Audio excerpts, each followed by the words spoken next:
ঘৰ ঘগ্ৰাপাৰত, গাঁও কৈছেৰা। আৰু মোৰ নাম মোহাম্মদ সোণালী, মোৰ ল'ৰাটোৰ নাম মোহাম্মদ জিছান আহমেদ।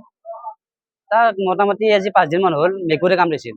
কামুৰিলি মই ভেকচিন দিব আনিলোঁ, লগে লগে লৈছোঁ হস্পিটেলত। লৈ বেজি ভেকচিন দিলোঁ, দি লৈ গ'লোঁ। তাৰপৰা হ'ল আৰু আগতে আজি 5 দিন আগৰ কথা কৈ আছোঁ মই।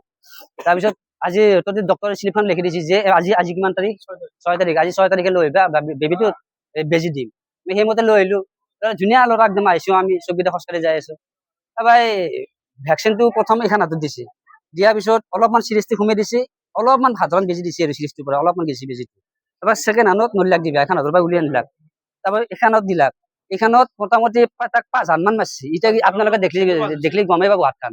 5 হান মান মাৰাৰ পিছত তাৰমানে ফুলি আছে হাতটো। তাৰপৰা মোৰ ৰাগ উঠি গ'ল, মই নেটটো দিবৰ কাৰণে মই খঙত ওলাই লৈ গুচি আহিলোঁ। এই হস্পিটেলৰ দৰমুখখন পাইছি, ইয়াৰ পৰা মোক কৈছে যে আব্বা মই দুখ পাইছোঁ হাতত, মোৰ আকৌ নহয় গলা খুৱাম যে মই এনেকৈ লৈ গ'লোঁ দোকানত যে মই ঠাণ্ডা পানী বটল এটা কিনিছোঁ। কিনি মই চলটো বেলে চাওঁ, তাৰ একদম মুখখনৰ কালাৰে নাই, মানে একোৱেই নাই আৰু। মই মায়েকক কৈছোঁ চলটো কিবা এটা হৈছে, চলটো চা। মায়ে কৈছে আকৌ নহয় কিবা এটা আছিল। মই ল'লো যে মোৰ মূৰা চূৰা ফেলাই দিছে। মই লৈ আহিলোঁ, লৈ অহাৰ পিছত চাওঁ চলি আছে, একোৱেই নাই এনেকুৱা। ভেকচিনটো দিয়াৰ পিছত তেনেকুৱা হৈছে। আছে তাতে নাৰ্ছে আছিল ভিতৰত, নাৰ্ছে ডক্টৰে লিখি দিছে। এতিয়া মোক ন্যায় লাগে, মেইন কথা সেইটোৱে। এনেকে নহ'ব না, মোৰ যে আছে সেইটোৱে কথা, এৰেষ্ট কৰি লৈ যাব লাগে।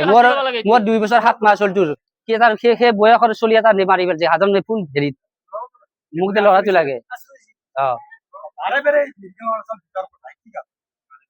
এতিয়া বাৰে বাৰে হৈ থাকে, মাজতো এনেকুৱা হৈছে। শিকি থকা ডক্টৰ হয় এইবিলাক না, কিবা মোৰ ল'ৰাটোৰ না কিবা অসুখ আছিল না বেমাৰ আছে, একোৱেই নাই। ধুনীয়া সুস্থ ল'ৰা, মই লৈ আহিছোঁ, খোজকাঢ়ি লৈ আহিছোঁ তাতে। দেখা পাইছে কিছু গাৰ বিলাকে খোজকাঢ়ি।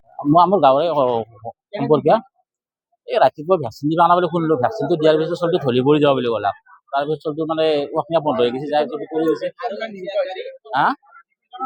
মই বৰ্তমান মৃত্যু হৈছোঁ। আমি বৰ্তমান ন্যায় বিচাৰে গোটেই ষ্টাফটোক এৰেষ্ট কৰি পেলাই জেলত পঠাব লাগে ইয়াতো। আৰু এই দ্বিতীয়বাৰ এনেকুৱা ঘটনা মেডিকেলখনত যদি নহয়, আৰু ইয়াৰে নাৰ্ছ বা ডক্টৰে যোনে নহওক কাকো কোনো গুৰুত্ব নিদিয়ে, পেচেণ্ট আহিলে কোনো গুৰুত্ব নিদিয়ে। বাচ্ছা বুলি কথা নাই, ডাঙৰ মানুহ আনিলেও ইহঁতকো গুৰুত্ব নিদিয়ে। আচল ব্যৱহাৰবিলাক ভাল নহয়।